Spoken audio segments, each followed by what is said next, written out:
Recently on the internet, I saw a story about a young man who was going to ride his bicycle from northern Alaska all the way to the southern tip of Argentina. Now, I probably should know my geography a little better, but I'm thinking, is that even possible to ride a bicycle from Alaska down to Argentina?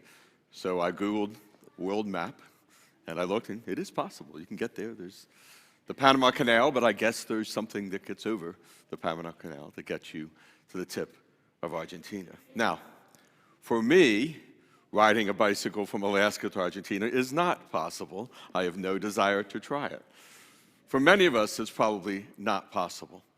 But it is possible. Perhaps Lent is a time when we look at ourselves and ask, what is it that's going on in my life right now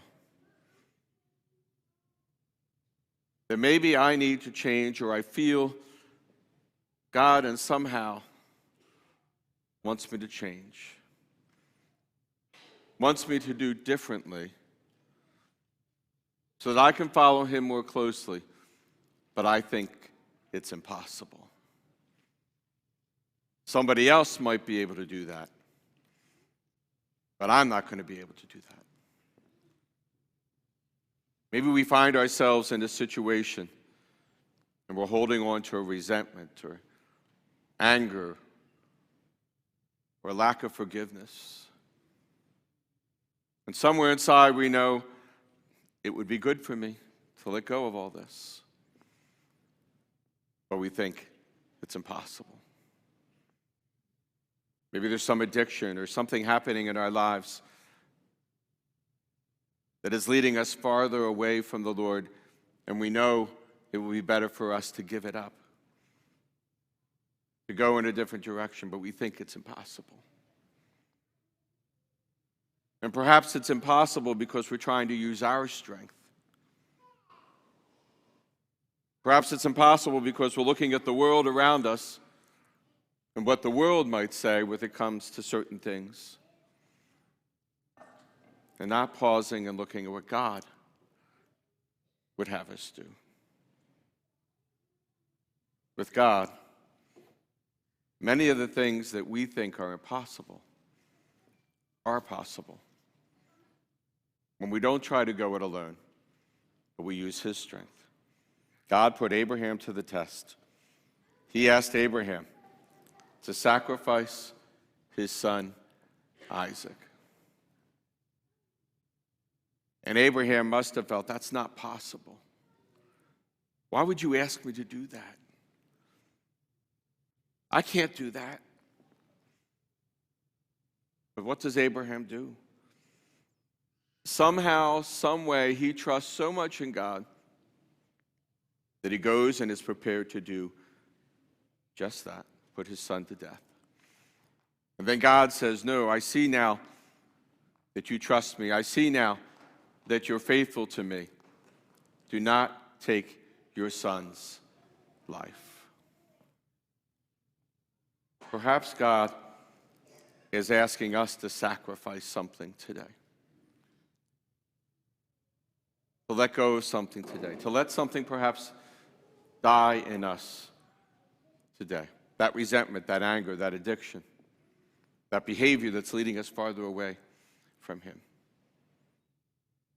We think it's impossible.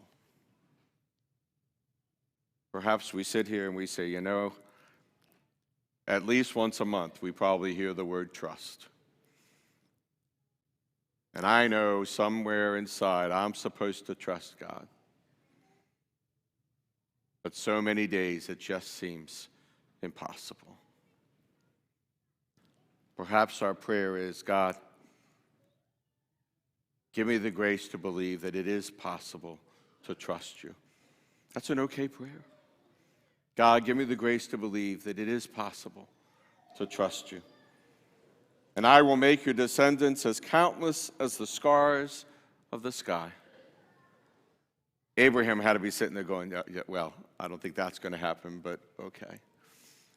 Maybe there's times we trust God and we go, well, I don't think that's going to happen, but okay.